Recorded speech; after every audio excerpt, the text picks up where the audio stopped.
platform as well as a very famous one. Without taking any further time, I'll hand over the session to Madam. Ma'am, thank you for accepting this invite, and it's always been a pleasure to host you. Good evening. Good evening, everyone. Thank you so much for the lovely, long, warm introduction. Thank you so much. Very, very kind. Very, very impressed by your very kind words. Thank you so much. So, is my screen visible? Is my in slideshow mode, and am I audible? Yes, ma'am. Everything is in place, ma'am. Thank you. All is good. Great. Great. So, 1 second. Yeah, I can't. 1 second. I think I just minimized something. Okay. No, wait. I minimized my own self. Allow me one moment to do it. Uh, okay. Yeah. My screen. Okay. Right. Okay. So, welcome everyone. Today's topic given is ultrasound in acute abdomen. So the acute abdomen topic is like a immense, like a huge topic, right? So with that huge, immense topic, I'm just trying to say, anyways, huge topic. So I thought, let me just talk about acute abdomen, or let me just talk about acute abdomen in pediatrics. But again, that's also again a huge topic. So we are probably going to focus on the pediatric GI emergencies, which itself is a significant section to cover on ultrasound, because I would really like to cover any area well in well detail than just superficially run through it. Hope you all enjoy it, and hope you have some key learnings from it, and that will be my blessing and my achievement. Thank you so much for inviting me, and I'm always happy to share the interesting cases. Thanks to Medanta, that I'm able to get a large variety of cases and a large caseload, and really learn a lot through them. Thank you so much. So ultrasound in acute abdomen, pediatrics, especially the GI. Now, the role of ultrasound in pediatric GI emergencies is, of course, immense, huge. Again, we are treating the non-traumatic areas. So this is a area which is really the crux of ultrasound imaging, where other imaging modalities are next. Ultrasound has the sole importance here.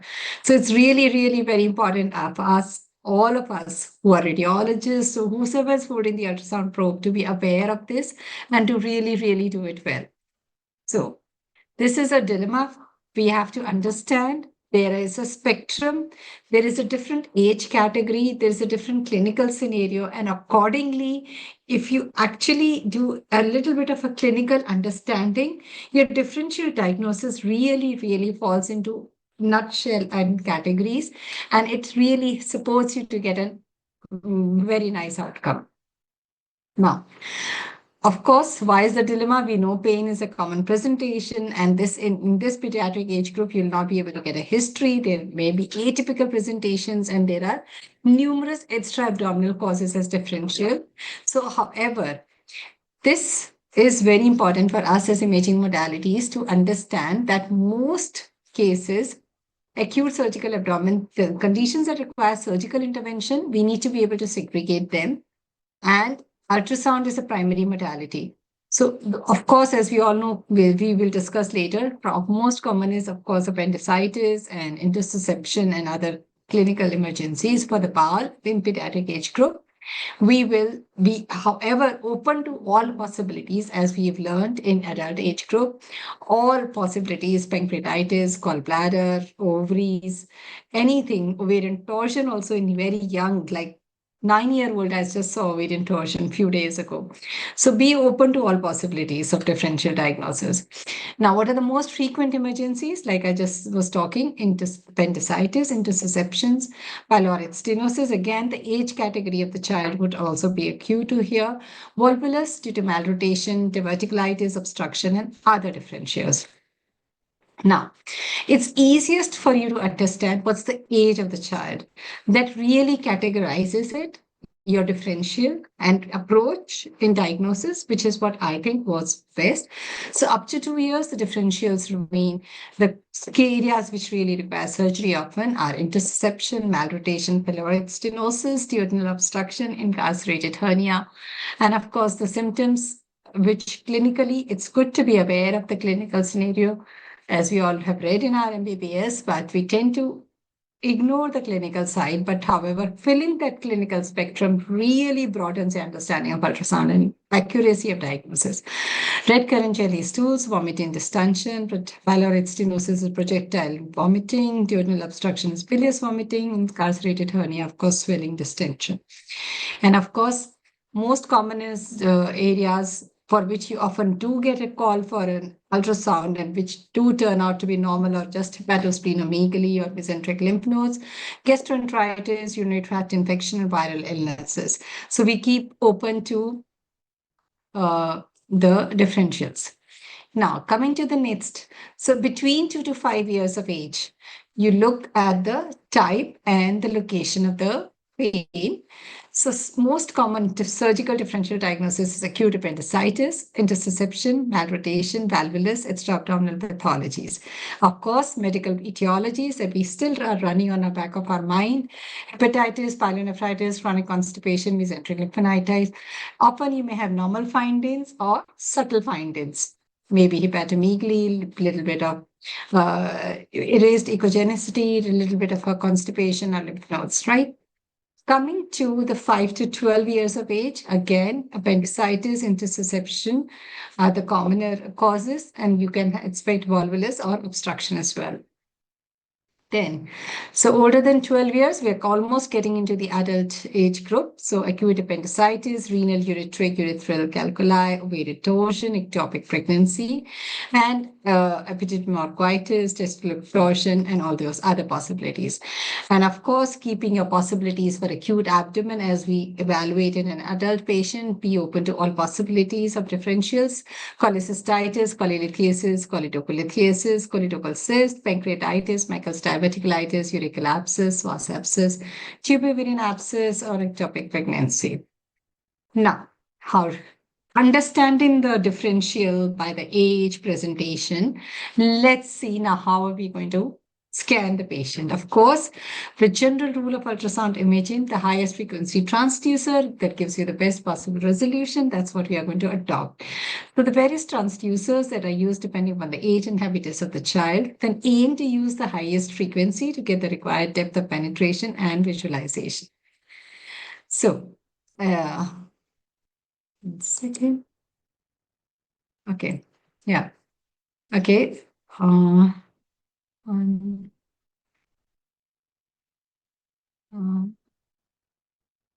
no. Okay, right. So we'll use the various frequency transducers. So 3.5 was linear transducers. So do use the linear transducers which are available with you. We do tend to just use one transducer and finish the scan, but believe me, using it for your kidneys, using it for your liver, for your even the portal weight, triangular, when we see the echogenicity anterior to the porta and subtle chronic liver disease, early CLD in these age group patients, gallbladder evaluation. So using the higher frequency transducer is very rewarding. Even though you've done the scan, please do run through that. It gives you wonders of additional information. Of course, we'll combine with color Doppler and graded compression technique, as we'll discuss later in more on detail in the PAL evaluation. We will look at it. Before understanding the abnormal, we need to know the normal. Simple formula of ultrasound radiology anywhere in the body. So if you know the normal very well, it's very easy to segregate the abnormal. It's as simple. So of course, bowel, we have the layers, we have stratification. So innermost lumen portion is the lumen. Then the first layer, hyperechoic, represents the interface between the mucosa and the lumen. Then you have the hyperechoic second layer, then you have the hyperechoic layer to the mucosa, and then the muscularis propria, and then the interface of the serosa muscularis.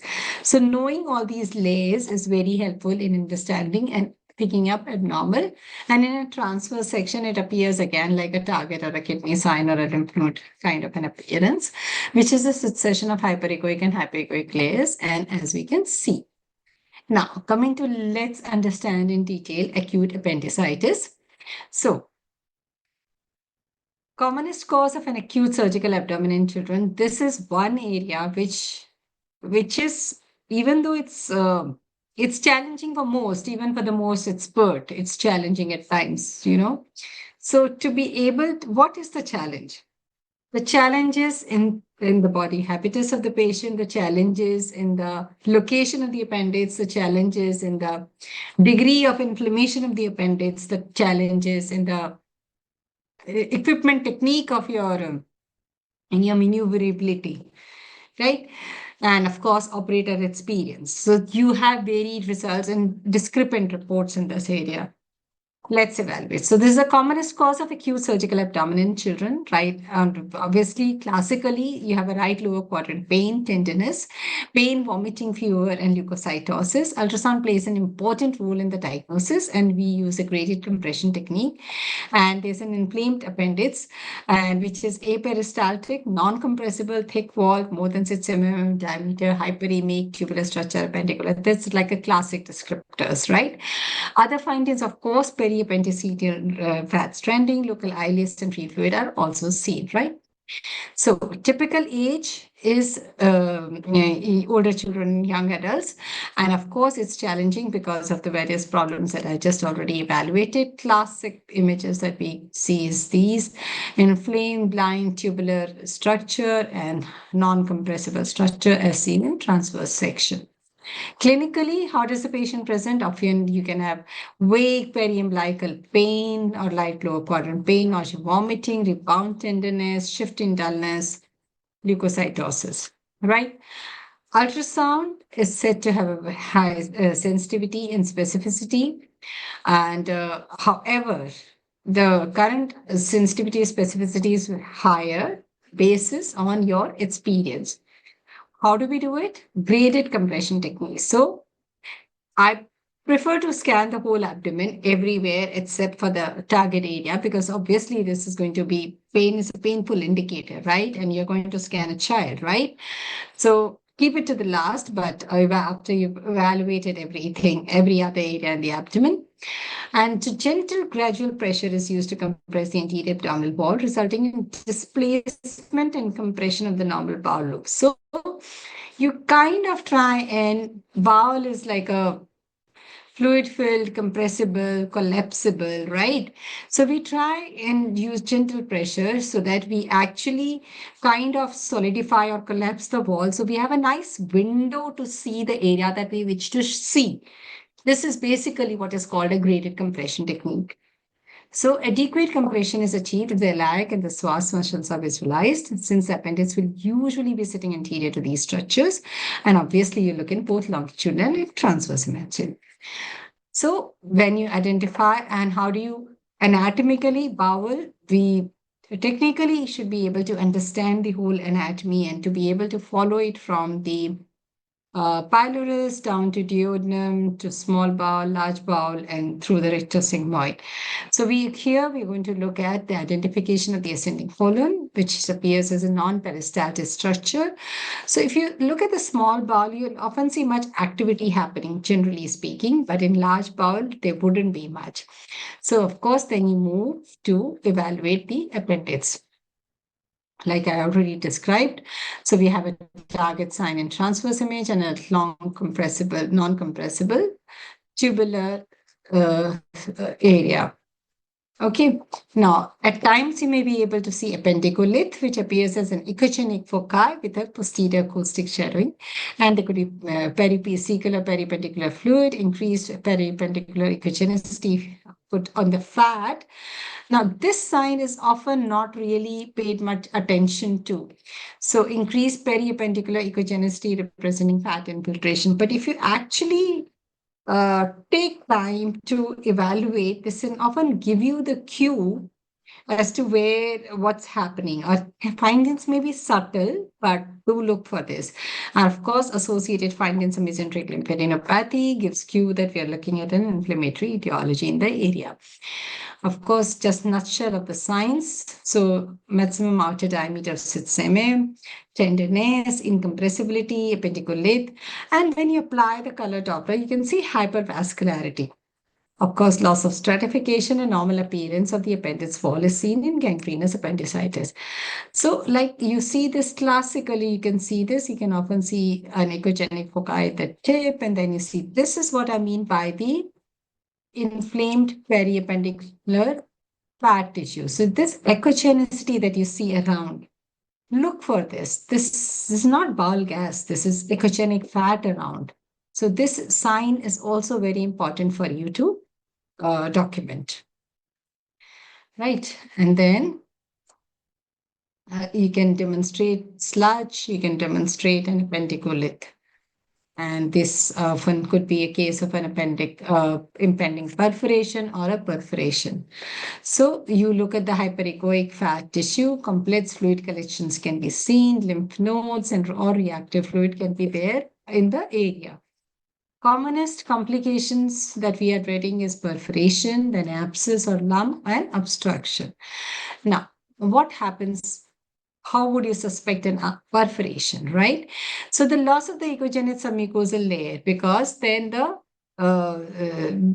there's a fluid, right? Presence of loculated appendicular or pelvic fluid collection or abscesses would be formed, and Doppler you will get the signs. So here in this image. So if you look at this, so in Doppler, you can see this classic image of hyperemia of the inflamed appendix. And so this was the same. And this is just a tip. This is again just a panoramic view of the same features of appendicitis. So again, we see here with the appendicitis with lymph nodes. In another image, again, here's a wall hyperemia. This is a case of a really long appendix. So where you can see the appendix going all the way down, down, down, down. Okay. You can really see. So trace it to the end, but if you still see you there. Okay. Now, important to scan the entire length of appendix because you can have some gangrenous changes at the tip. You can have some appendicoliths or perforation at the far end, right? So now this here, you can see there is a breach in the wall and there is a collection, right? So this is a formation of a lump or if there's an infected, you can have an abscess formation as well. So this is definitely here we can see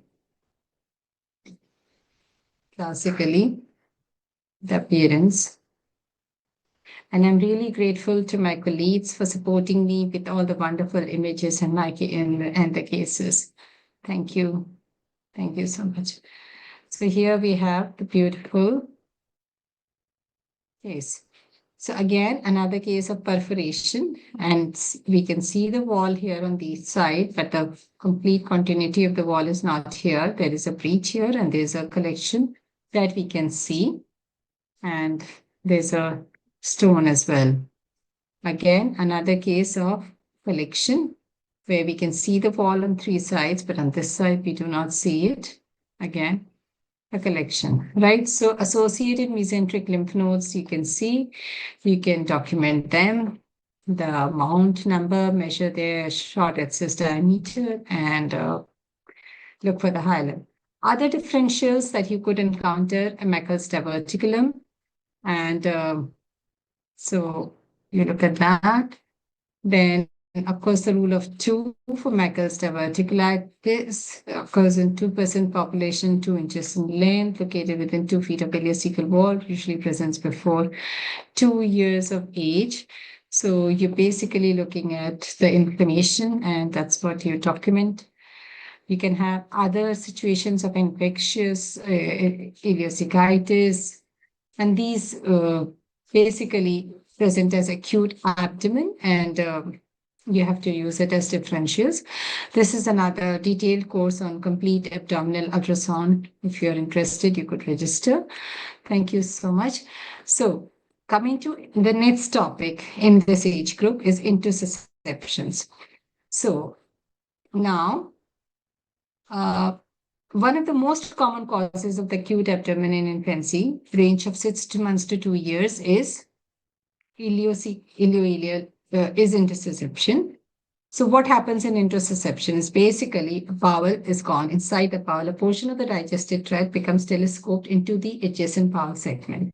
Now, depending upon which portion is getting inside which portion, they are differently labeled, right? So the vast majority are ileocolic.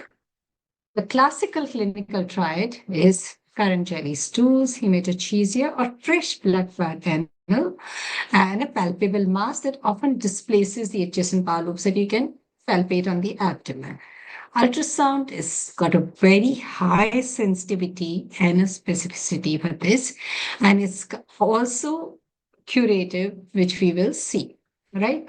So, this is very important for an ultrasound physician to understand and exclude. The most important task that we have here is to exclude an associated bowel obstruction, to give guidance whether we are good to manage it clinically or it is it a case for surgery, how what all features your checklist that you have to evaluate, and accordingly give your report in guiding the management to the clinician, right?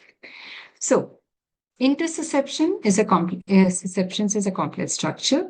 Interception, the receiving loop called the folded interceptive, the donor loop, which has two components, the entering limb and the returning limb, right? Entering limb, and then there is a returning limb, right? You can have it as transient. So there's an outside report which says interception. Maybe by the time you are looking at it, it has resolved. Maybe another person looks at it, it's again appeared. So beware, and we stay away from commenting on other reports, right? Of course, image documentation really convinces you that gives you fills in the blanks as to what could be possibly going on this situation. Right. So look at that interception. So this is what it is. So how will the ultrasound findings vary? Ultrasound findings will vary basis where are we taking the transverse section image accordingly. So ultrasound could be obtained at the base, at the apex, or near the apex, right? So accordingly. So when you obtain it at the apex, at the tip, so it will show a hyperechoic ring separate from a hypoechoic center, and by a thin hypoechoic ring, which likely represents a post-serous surface of the intercepted.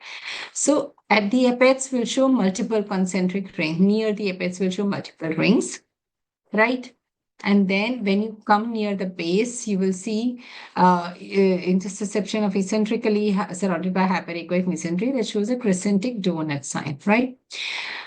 And in longitudinal scan, you could see the sandwich sign, which is formed by the three parallel hypoechoic bands separated by two nearly parallel hyperechoic bands.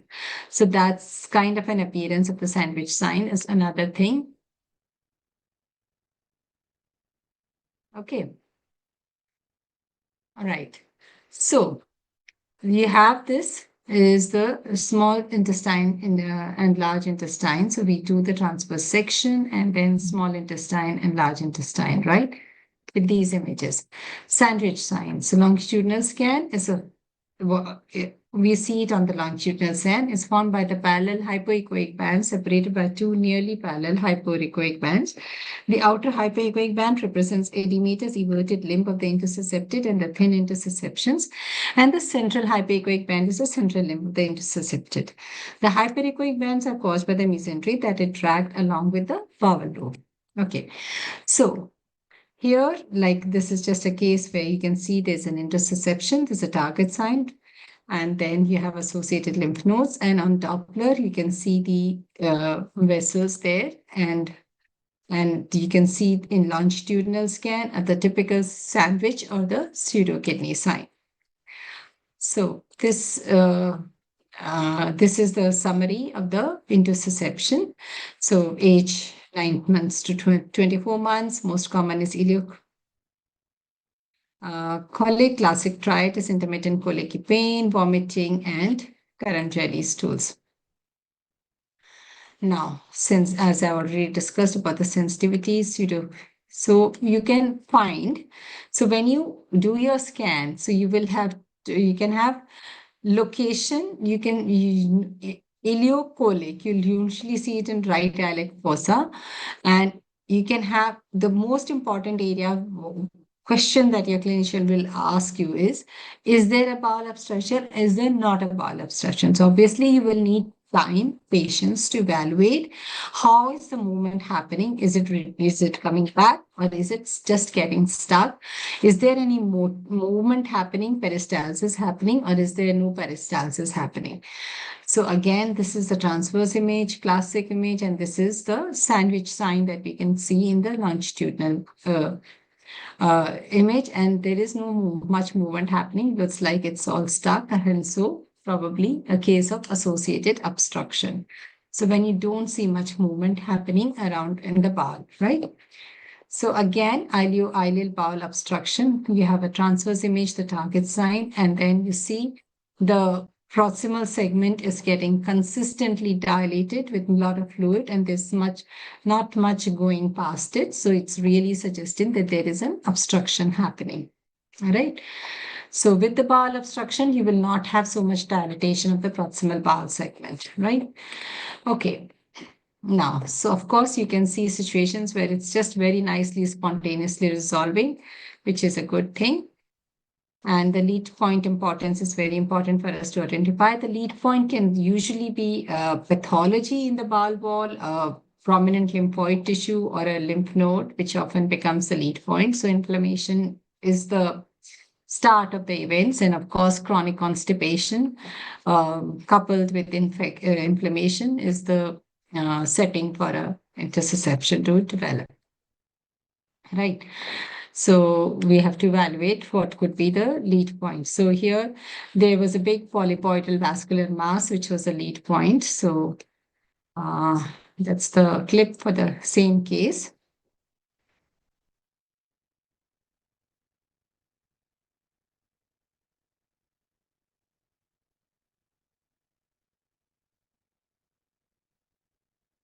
Thank you. And that's the color Doppler clip of the same case.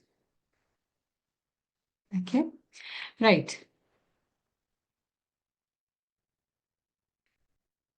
So inflammatory lesions you can see, and these are the same parts of the intussusception that we've just covered, some more cases and images. Now, coming to the another role of ultrasound imaging, the hydrostatic reduction of the intussusception in children. So this is a simple and an effective method. And of course, case selection and how do we do it is very important. Of course, you will first confirm the diagnosis. You've done it and you've taken consent and your clinician is there with you. Now, how do we select your patients? Symptoms less than 4 days old, no significant signs of, there's no significant abdominal distension or signs of peritonitis. Most important, there's no intussusception should not have prolapsed out of the rectum. So with these criteria being met, so how do we proceed? You get your nursing team to put in a vascular and then you have an NG urethral catheter is also ready, antibiotics are given. Adequate hydration basis on the body weight of 0.5 to 1 ml per kilogram of urinary indicated by urinary output of this. So of course, routine investigations, renal function tests are all confirmed.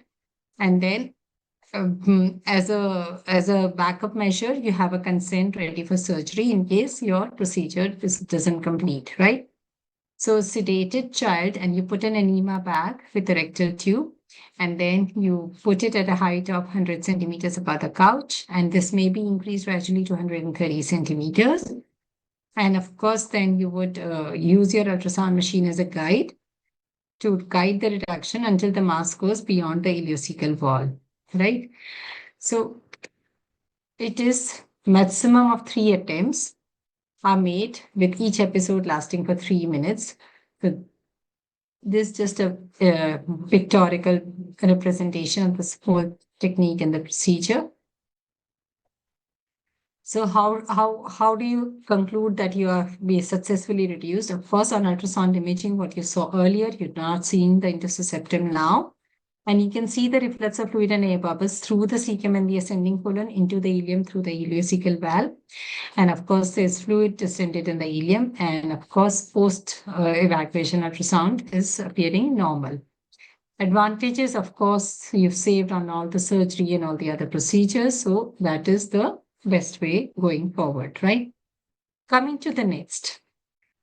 Hypertrophic pylorate stenosis. Now, in the pediatric age group, now when the age is young, infantile hypertrophic pylorate stenosis is a common condition. It has a classic age presentation, which is the 4th to 7th week of life.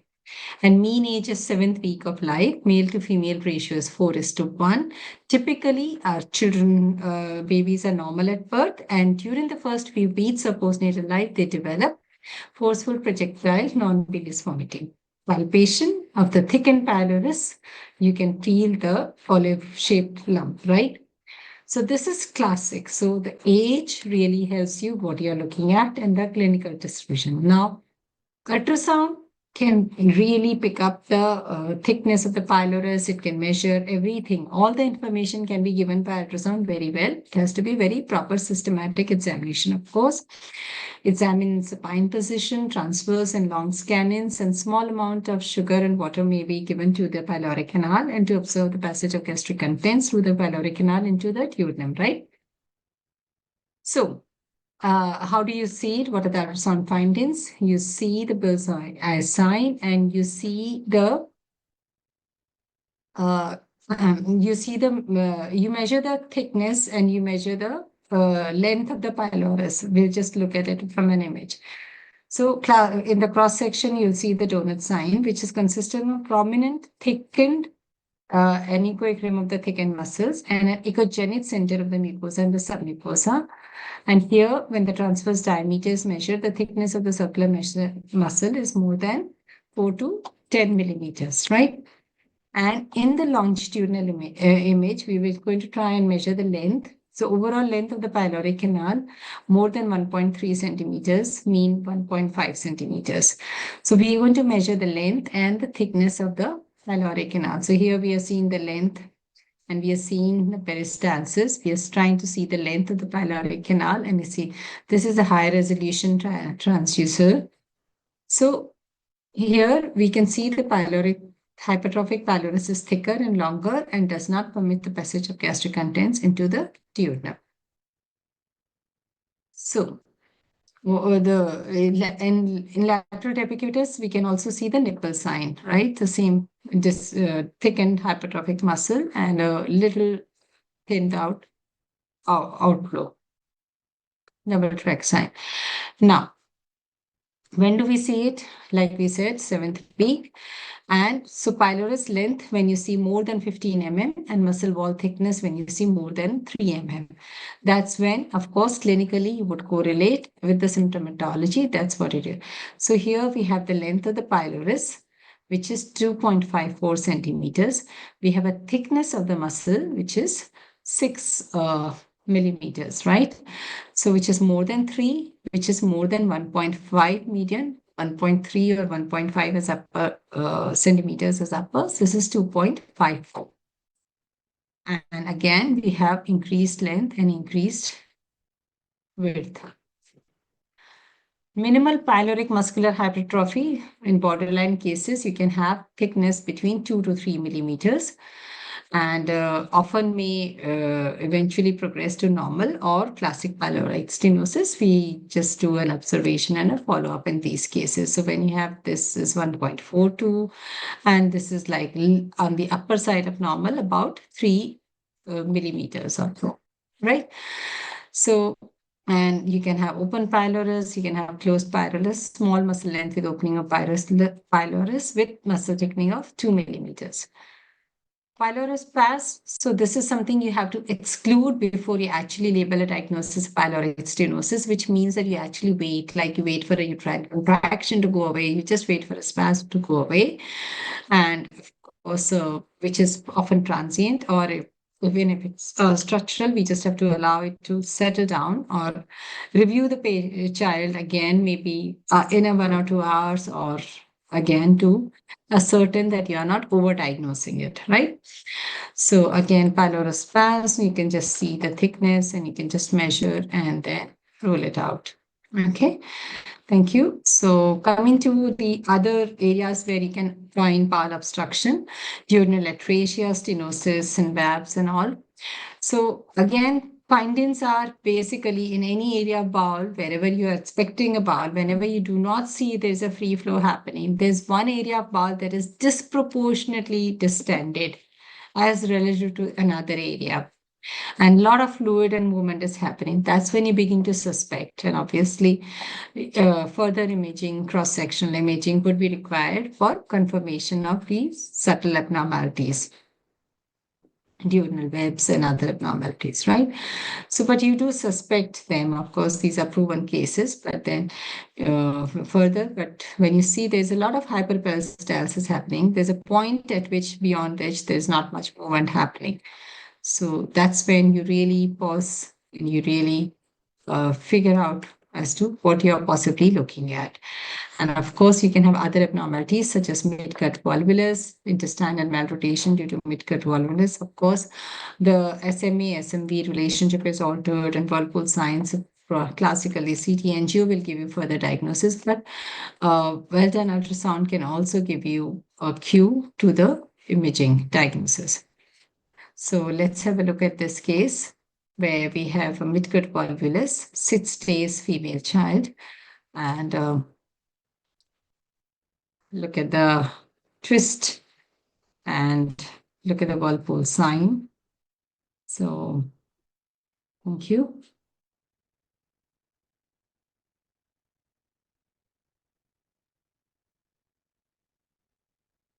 Okay. Another case.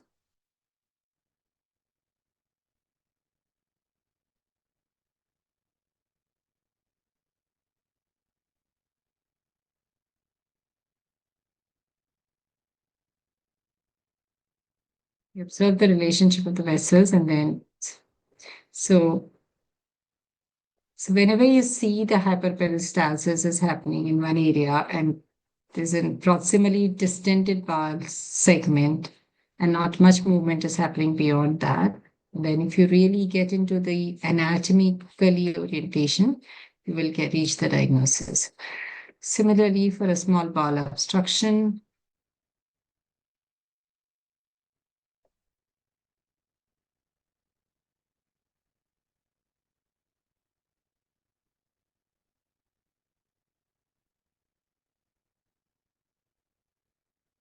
you can see reverse peristalsis. That gives you a cue that what you're looking at is bowel obstruction. Okay.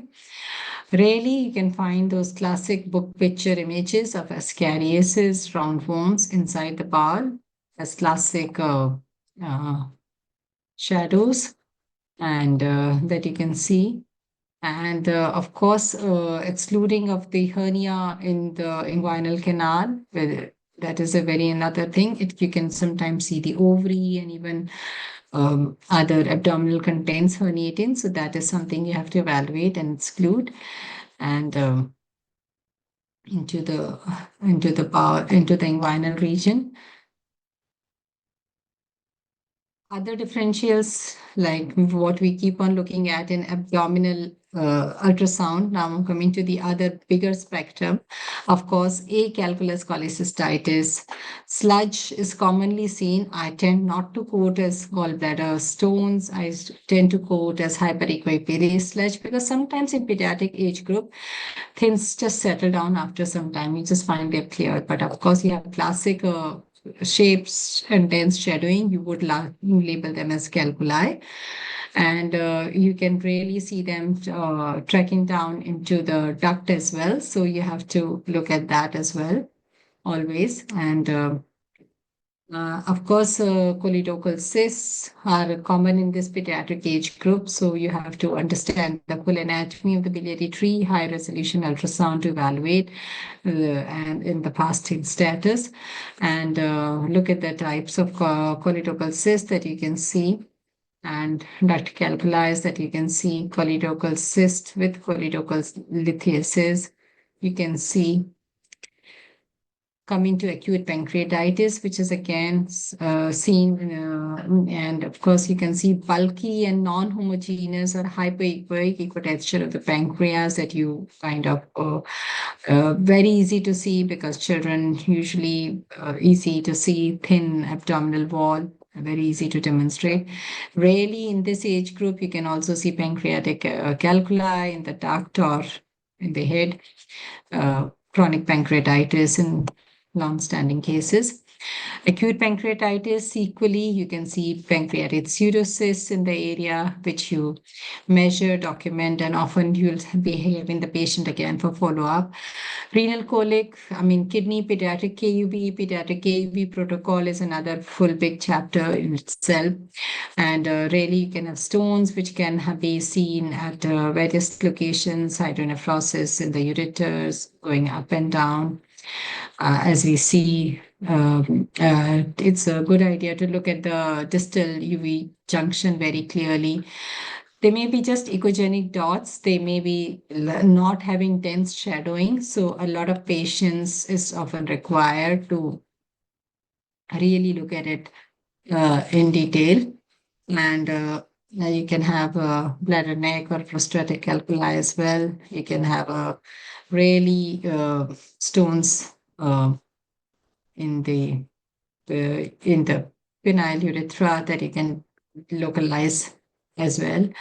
And ovarian torsion, again, much as we think it's in the elderly group, but I just saw a 9-year-old female with ovarian torsion. I mean, so just a few days ago, so which was again very interesting. So you can have it, of course, pain which is unexplained, pain which is after excluding everything, you just find a bulky ovary. You may see edematous ovary, you can see peripherally displaced follicles, and you can see uh, this thing. So large edematous ovary, peripherally located follicles around the ovary, and you can see a twisted pedicle and a whirlpool sign, right?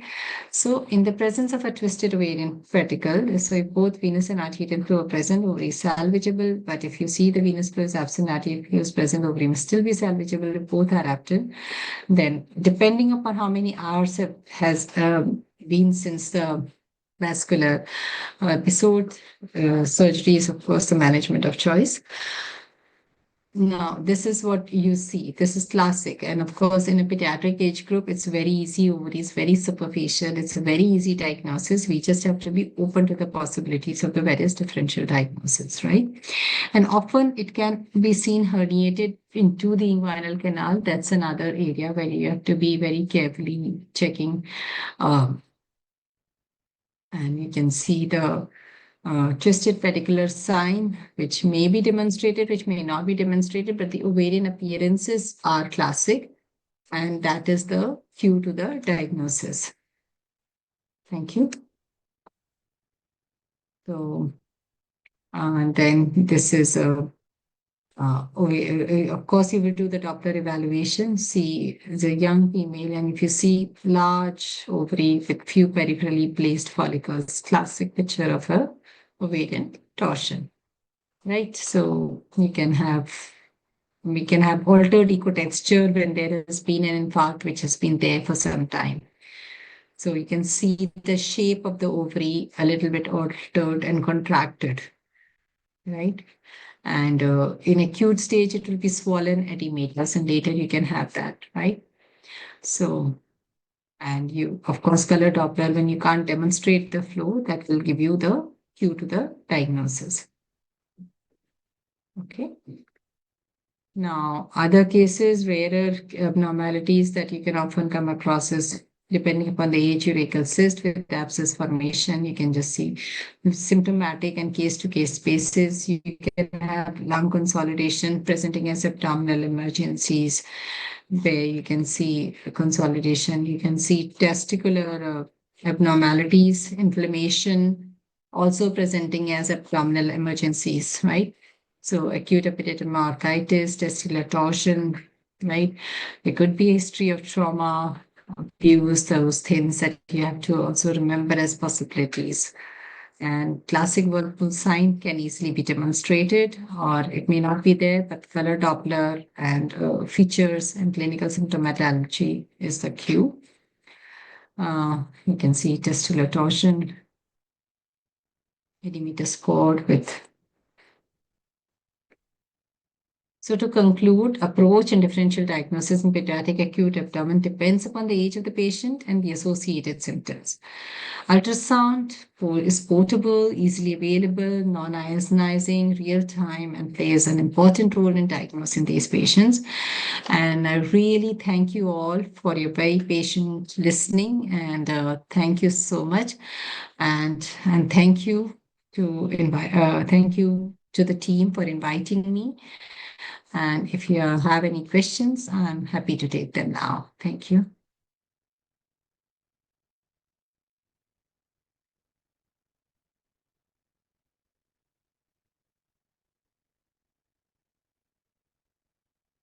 Thank you so much for your appreciation for the best lecture ever and more lectures. Thank you so much. I'm impressed. So as I do see in the Q&A, there are about 15 questions. I'm just trying to. So first is what to report. What to report if a patient has abdominal pain and probe tenderness over the appendix, but the appendix appears normal on ultrasound. So you will not give appendicitis, but if you can see it appears as normal, but if you haven't seen the appendix, then there is a different scenario. But if you've seen an normal, so it could be other gastric causes. You just don't give appendicitis then. And so you can see it appears normal. Presence of appendicular thin normal size appendix. Does it indicate appendix? I mean, currently it's not there, but it's a setting for it, right? It's something for the clinician to be aware of. So they will decide what they want to do. But currently there is no rush for a surgery if there's an appendicular, but there is no inflammation right now. So the clinician will figure out how to manage them. If the appendix is only borderline enlarged without any surrounding inflammatory, do we still call it appendicitis? And you just mention your findings as they are. They'll often put it on a symptomatic observation, and often you'll see that they do resolve as well. This is what I do. When should we use the word phlegmon while reporting acute appendicitis? When you see that lump and collection and other findings around it. Okay.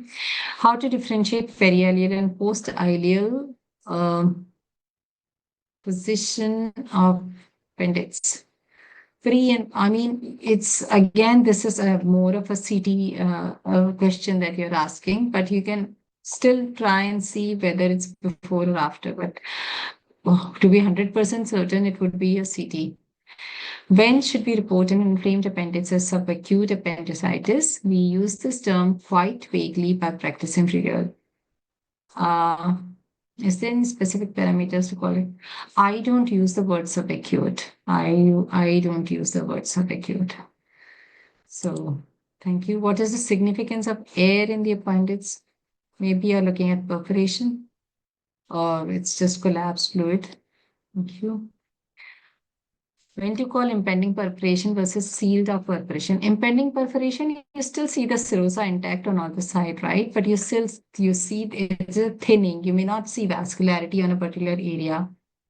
And sealed off perforation would obviously have some collection or something around, and it would have a different picture. Thank you. Amazing presentation. How do you manage the guarding tenderness of often associated with appendicitis and obtaining good images and compression? So thank you so much for this appreciation. Thank you so much. Yes, of course, it's a challenge. And I'm really grateful to technology, my colleagues, and thank you so much. Thank you. I can understand. I've gone through it. I can understand. It's a lot many years have gone through it, and I'm really thankful to the amount of volume, the caseload that I'm working at. So I can understand where you are. Even I was there at one point in time, how to do it. But yes, yes, thank you. Call your applications people and then work on how to optimize imaging. So I think they will also show you many ways to do it. And yes, it is possible. It's a learning. Thank you. And please explain more about ultrasound findings in Macker's diverticulum. You'll see inflammation. So basically, it's just a focal area where, and you see tenderness and swelling, and you can see color Doppler inflammation. Basically, general findings of an inflammation and probe tenderness in that area. Amazing. Okay, I think amazing presentation. How do you? Thank you so much. I answered that one. Can anorectal malformation be adequately documented and analyzed on ultrasound?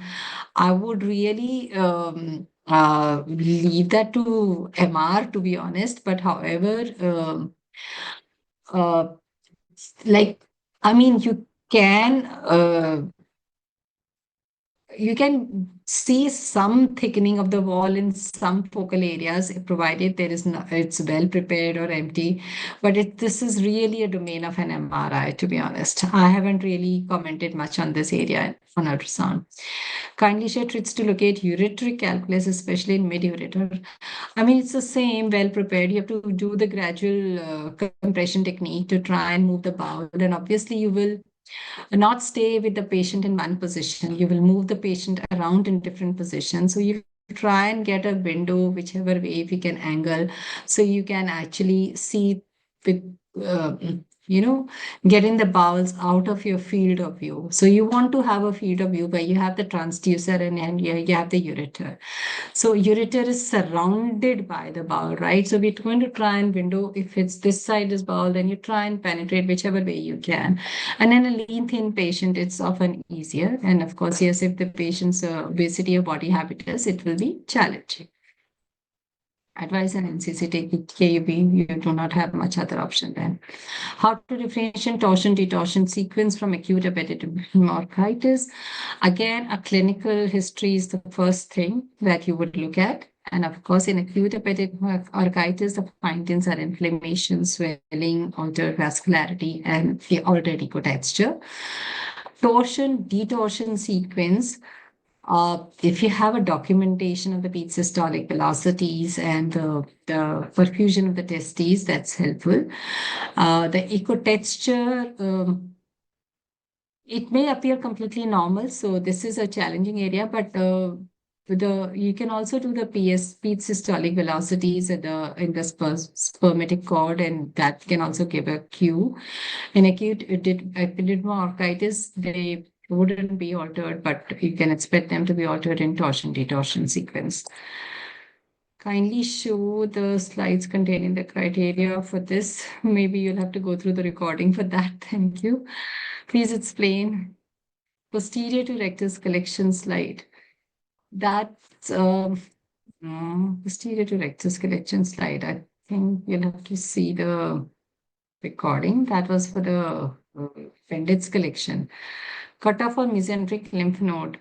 I mean, I don't know what's a cutoff, but I just measure the short axis diameter and I give it, I would say 4 to 6 millimeters. Often I do see normally. So beyond that, I think they are often seen when they are see symptomatic children. So I give the SAD, which is between 4 to 6 or more than 6 SAD. I document the SAD and I leave it for the clinician. So can appendiceal perforation cause air under diaphragm? If a bowel is perforated, it will cause perforation anywhere, depends upon if, I mean, potentially, I would say the answer could be yes. Cutoff size of, I mean, 6 is what is often documented. And need to ask specifications for ultrasound scanner, one of the best quality I can ever notice. Thank you so much. These images are from various modalities, various equipments. Medanta is all Siemens, and we do have a G machine. So, but yes, I'm very grateful to my colleagues who've also supported me with the images and cases. So thank you. I think it's main the operator and the equipment settings. So any machine can produce great ultrasound images of the bowel. So it's not a big challenge. And I'm sure the linear transducer and the curvy transducer both are available for every machine. So it is possible to create all these. It's a matter of practice and use the support of your applications team. Thank you. And thank you for the compliment for the great images. Thank you. And I use the word acute appendicitis and I just measure, so I stay away from this word. Is possible to see mechanism? Yes, you can have that as a lead point as well. Describe how to document torsion syndrome versus normal ovary. Oh, I mean, normal ovary, the size, the follicular appearance, the outline would be very different. And a torsion detorsion ovary would have enlarged. There would be some symptomatology. Detorsed ovary, very rarely would you see it return back to the normal ovarian size right then, like maybe in a day or two. It will take time, right? Edematous swollen ovary, even if it is distorsed. I haven't seen it instantly. So normal ovary is normal ovary in that pediatric age group. If you are looking at, it's got a different size, smaller size, right? And detorsions, ovary will have a different ultrasound appearance. Mesenteric lymph node significance is a sign of inflammation that's going on, basically. So increased lymph nodes are happening, which can, if there are too many, they can also be lead points for any further pathologies to happen in the bowel, right? So to see case again, please see the recording. Thank you. What causes Whirlpool and torsion? Whirlpool is the you have a rassia, like, so many strings, right? Now, we are just going to twist them around, right? So this causes the whirlpool, right? We just twisted the cord, right? So what causes it? Uh, our body physiologically has fluids and things are moving around, right? So like a larger cyst, when endometriotic cysts are often prevented from tossing because they often develop adhesions, right? But large polycystic ovaries, which are often free and very high mobile, right? So they are moving around and they can move sometimes, okay, they created a situation for themselves. That's what it is. Well, okay. Cutoff for mesenteric lymph node for mesenteric, like I said, I give the dimensions. And in case of volvulus, we can't see all the abdominal organs well due to bowel gas shadow. How to write the report and how to advise further imaging. You will not give anything which you will not comment on what you cannot see, right? You will advise further imaging. Very informative lecture. Thank you for your compliment. Is secondary signs like echogenic fat, free fluid, diagnostic? You give them as signs, but classic science, the literature says, is the appendix how you see, right? So that is it. But these are all supportive. So often, if you just see the secondary signs, you won't take the patient up for surgery. You would probably do either further imaging or you would observe symptomatic. I mean, logically, of course, your pediatrician would advise you better. Can we differentiate large ovarian from mesenteric cyst on ultrasound? Large ovarian from mesenteric cyst? Of course, yes. I mean, you can see the site of origin, right? So, whichever way it would go, like, as you do on an adult, this thing, right?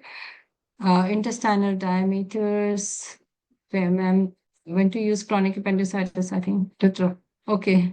Dr. Chinmay is saying he would like to answer these questions. No, no, I So, just answered it on your behalf. I have no clue to those answers. okay. All right. Intestinal diameters, again, there aren't any Okay, so where were we? Can we differentiate large ovarian masses? Yes, you can, basis on the same criteria. IOTA ORADS tells you whether it's an what is the origin. So you'll have to go through that process to see what's the organ of origin for any cyst, right? So that's a quite a detailed evaluation. At some time when we are talking about that, we'll send. The intestinal diameters for obstruction, I think that's also been covered. When ma'am went to basically, ma'am went to use chronic appendicitis versus subacute. Again, harmmakers, look on USD. I think we've already covered all of them. Thank you so much for all your questions and great interaction. Thank you so much. The last part, I had some internet issues again, but it was a fabulous session. And as you see on the compliments, people just love the images as well as your talk. And it's become a norm with all your lectures on this Thank you platform. so much. Uh, Thank you so much. So, like I also shared, so I'm going to be doing a skill advancement course in abdominal ultrasound. So, all are welcome to register for the course, and I plan to put it all together for all that I've learned, and lots of skills, lots of interesting cases, and lots of interesting discussions are on plan. So, request you all to get more information and transform your practices and learn more. Keep learning. I feel when I'm learning, I'm really very excited and really enthusiastic. And, it's so exciting to learn from everybody. I learn from you as well. Thank you. True, ma'am. Thank True. you. It's just amazing. So, as you see, we are hungry for more from you, and I'll bug you again in next couple of months for another interesting topic. Thank you so much for Thank agreeing to you. do this session so readily.